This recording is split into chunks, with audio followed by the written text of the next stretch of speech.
Good morning, Hank. It's Tuesday. My mustache is back. It's a Pizzamas Miracle. Remember, not all miracles are good. This video was filmed in the past because I am scheduled to be away from my computer and all other electronic devices for a period of about 72 hours, which will be the longest I have gone without cyborging myself through computer power since around 2006. But we're not here to talk about how the machines have already taken over. We're here to talk about how bad current me is at predicting what life 8 days from now will look like. But first off, go to pizzamas.com and get your Pizzamas gear. All of this amazingness is only available for the next few days, and all our proceeds go to charity. Once again, that's pizzamas.com. Okay, that's the end of the ad. Okay, so I am currently living in the late morning of October 5th, 2020, 8 days before this video will be uploaded. And today I'm going to try to predict what the future you are living in will look like. Now, 8 days is not a hugely long period of time, but nonetheless, my predictions will be pretty terrible. There are some areas where I can use modeling and extensive data to predict what life 8 days from now will look like. For instance, I can be fairly confident that on your today it is unseasonably warm in Indianapolis. Similarly, it is a reasonably well-informed guess to predict that the number of newly diagnosed COVID cases in the United States was higher yesterday than it was a week earlier, probably by around 10 to 12%. And I can predict about how many people are going to buy this Pizza John shirt today, probably around 40, although don't be afraid to beat that expectation. Then we get to places where I have some data, but not enough to make a confident prediction, like what happened in AFC Wimbledon's game against Swindon Town that happened in your past, but my future?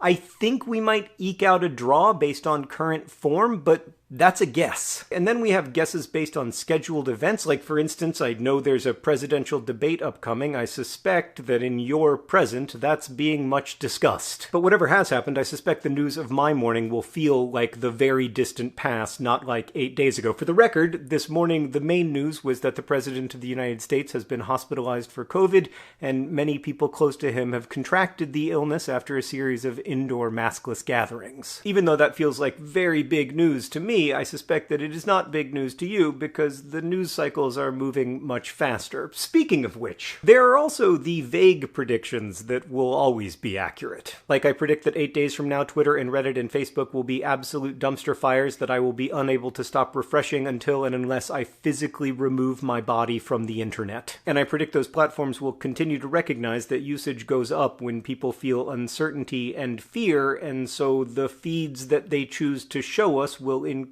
our feelings of uncertainty and fear. And I predict that we will feel like there is cause for alarm, and I also predict that there will be cause for alarm. And we'll all be left wondering whether the chicken of algorithms wanting us to be scared so as to better capture and monetize our attention came before or after the egg of our political, social, and economic instability. But what all these predictions have in common is they say more about the present where I'm living than they say about the future where you're living.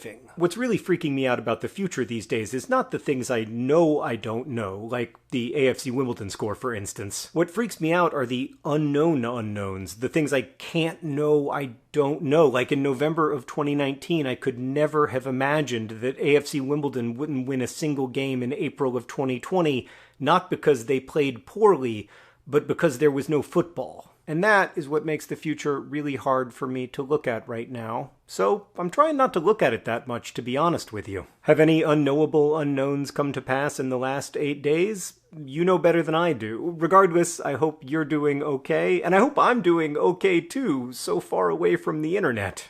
Hank, I'll see you tomorrow.